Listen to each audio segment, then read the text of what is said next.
Did you know that Bobby Hill from King of the Hill is a fan of the Ninja Turtles? King of the Hill is a cartoon that first aired in 1997. The show follows an average American family, and Bobby Hill is the son. And just like most guys, Bobby Hill likes the TMNT. In the episode Aisle 8A, Bobby wears Ninja Turtles pajamas at a sleepover, and he's just a little too old to still wear TMNT PJs. It's funny. I like how pure and innocent Bobby is. He's not self-conscious or anything. It's endearing. The characters on the show are all surprisingly deep and well-rounded.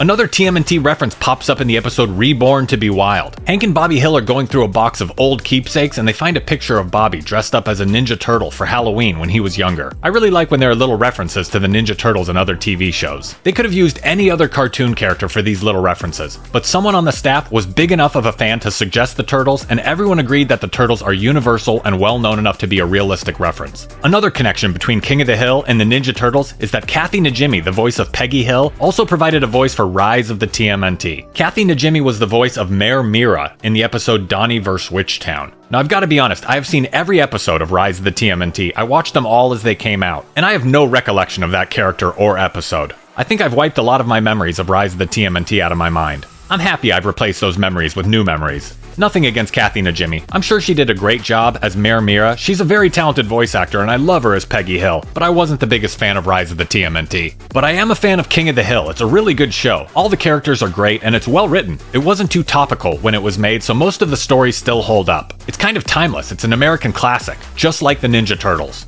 I think one of the things that makes King of the Hill appealing is that it's so grounded and normal. They never go to space or get superpowers or come back from the dead. They're just typical people living their regular lives. King of the Hill is a perfect example of how slice-of-life storytelling can highlight all of the little moments and dramas that make life so interesting and special. This show is a good representation of the human experience, and I'm happy they included the Ninja Turtles in a couple episodes. King of the Hill was created by Mike Judge and Greg Daniels. Greg Daniels has worked on Saturday Night Live, The Simpsons, The Office, and Parks and Recreation. And you might know Mike Judge from his work on TV shows like Beavis and Butthead and Silicon Valley, or movies like Office Space and Idiocracy. King of the Hill is a well-made show. It has some great characters, great acting, great writing, and some great appearances from the Teenage Mutant Ninja Turtles. Do you like King of the Hill? Do you watch King of the Hill? Have you ever seen the show? Leave a comment, hit the like button, and don't forget to subscribe. Thanks for watching.